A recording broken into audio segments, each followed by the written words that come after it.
But you know that this Japa syndrome seems to be a thing right now in Nigeria. Do you think this may be a subtle attempt by the government to limit migration now that, you know, the cost of even accessing a passport bootleg is quite high?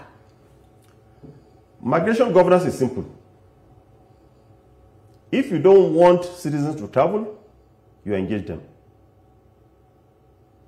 And even those that travels, they also remit funds home.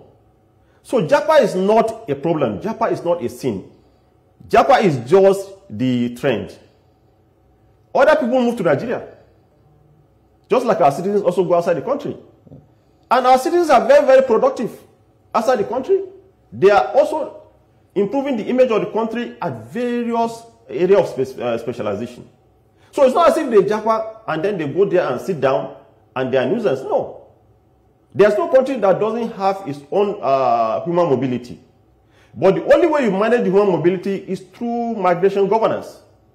And that is where every person that is on board must take cue from Mr. President. To understand that Mr. President has put in so much to improve on the life of the citizens.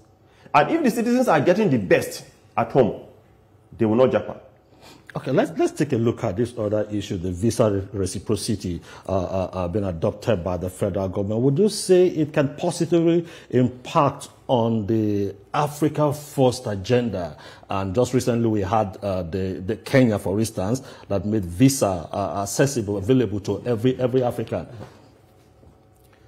If you look at the Henley Passport Index, that's the global passport ranking system. Yeah. It's been done by research through the International Air Transport Association. They get their data from them, and that is how the world passports are being ranked. If you look at the line of ranking in passport, Singapore is the first. Even the US is not in the line of the first. The US is number 18. UK is the 6th, Canada is 8th, Malaysia is 11th. Nigeria is number 87 as at now, an improvement over last year. Last year, Nigeria was 92 on the passport ranking system. But this year we're 87, which is an improvement.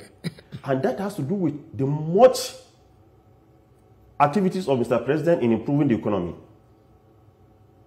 When there's economic growth and investors are coming in, what determines the value of a passport is the number of nations your citizens can access. We can only access 45 nations. That's why we are ranked 87. So the more we open up the frontier with our visa system, either visa on arrival or maybe the visa free, it will improve on our standard. So the global ranking of passport is not about the quality, because already we have the quality since 2017. The features on the Nigerian passport as at today is as it is since 2017.